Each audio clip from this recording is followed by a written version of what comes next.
ସରିନି ବନ୍ୟା ପଛକୁ ପଛ ଆସୁଛି ଯୋଡ଼ା ଲଘୁଚାପ। ଆଜି ଅଗଷ୍ଟ ମାସ 30 ତାରିଖ ଶନିବାର ଅର୍ଥାତ୍ ଆଜିର ପାଣିପାଗକୁ ଆସିଲା ଗୋଟେ ବଡ଼ ଅପଡେଟ୍। ଚାଲନ୍ତୁ ପାଣିପାଗ ଉପରେ ସମ୍ପୂର୍ଣ୍ଣ ଖବର ଉପରେ ନଜର ପକାଇବା। ଏଯାଏଁ ବନ୍ୟା ଦାଉରୁ ରକ୍ଷା ପାଇନି ଉତ୍ତର ଓଡ଼ିଶା। ଦକ୍ଷିଣ ଓଡ଼ିଶାରେ ଏବେ ବି ଗାଜୁଛି ତୁହାକୁ ତୁହା ବର୍ଷା। ଏପଟେ ପୁଣି ଆସିଲାଣି ପଛକୁ ପଛ ଲଘୁଚାପ। ସେପ୍ଟେମ୍ବର 3 ତାରିଖ ବେଳକୁ ଉତ୍ତର ବଙ୍ଗୋପସାଗରରେ ସୃଷ୍ଟି ହୋଇପାରେ ଲଘୁଚାପ କ୍ଷେତ୍ର। ଫଳରେ ବଢ଼ିବ ବର୍ଷାର ପରିମାଣ। ବନ୍ୟା ଯୋଗୁଁ ଲୋକଙ୍କ ସ୍ଥିତି ସଙ୍ଗୀନ ହୋଇପଡ଼ିଛି।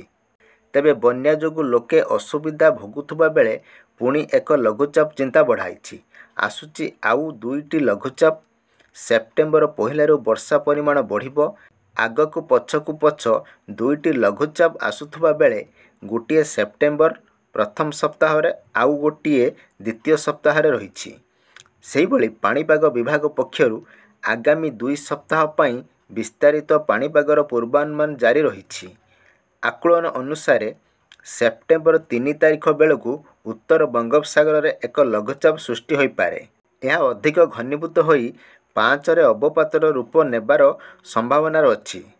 ଏହାପରେ ଦ୍ୱିତୀୟ ସପ୍ତାହ ବେଳକୁ ପୁଣି ଆଉ ଏକ ଲଘୁଚାପ ମଧ୍ୟ ସୃଷ୍ଟି ହେବାର ସମ୍ଭାବନା ଅଛି।